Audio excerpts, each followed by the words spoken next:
During the Ukraine crisis, Vladimir Putin once again emphasized Russia's nuclear power by saying that the deployment of a new ballistic missile system should scare Moscow's enemies. Vladimir Putin warned early on when the invasion began that any attempt to hamper Russia's invasion of Ukraine would lead you to such repercussions that you have never seen in your history. A few days after that, he ordered Russia's nuclear forces to be on high alert. Antonio Guterres, the Secretary General of the United Nations, said just a month ago that the once unthinkable possibility of nuclear war is now back in the realm of possibility. In the case of a nuclear attack, Russia's command structure would look like this. A 2020 official document called Basic Principles of State Policy of the Russian Federation on Nuclear Deterrence says that the Russian president is ultimately in charge of deciding whether or not to use nuclear weapons. The Chaget, a tiny suitcase that the Russian president carries with him at all times, connects him to the command and control network of Russia's strategic nuclear forces. The General Staff receives launch instructions from the Chaget, which does not have a nuclear launch button. Here's how it looks inside. The Russian nuclear briefcase from the early 1990s is on display at the Boris Yeltsin Presidential Center in Ekaterinburg.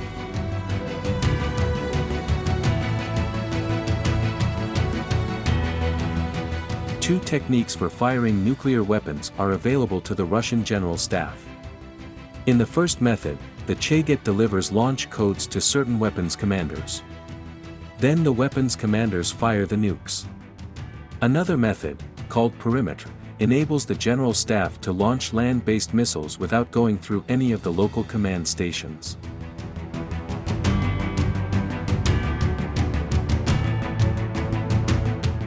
How probable is a nuclear attack after Putin issued the high alert order? According to Russian Defense Ministry, the Strategic Missile Forces, Northern and Pacific Fleets, and the Long Range Aviation Command have been placed on enhanced combat duty with reinforced personnel after Putin said on February 27 that Russia should increase its deterrence forces, which include nuclear weapons. There is no mention of increased or special combat duty in Russia's nuclear policy. This has left military analysts scratching their heads about what it might entail. Russian nuclear command and control system may have been triggered. If the Russians had simply added more personnel to their nuclear sites, that would be another explanation.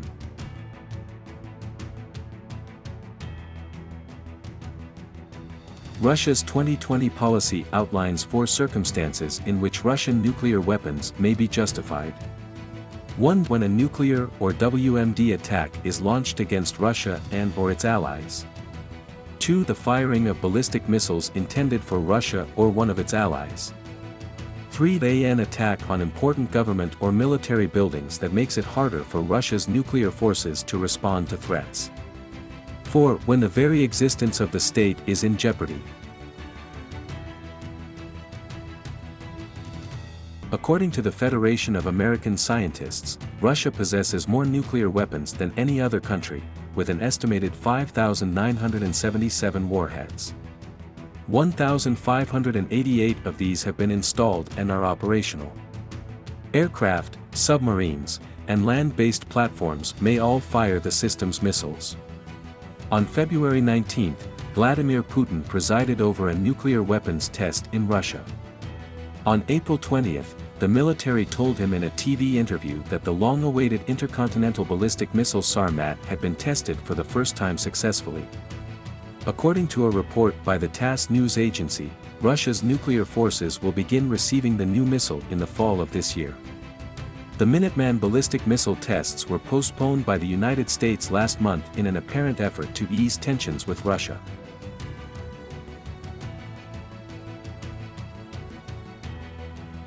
No, since 1945, when the United States dropped atomic bombs on the Japanese cities of Hiroshima and Nagasaki at the close of World War II, nuclear weapons have never been used in combat.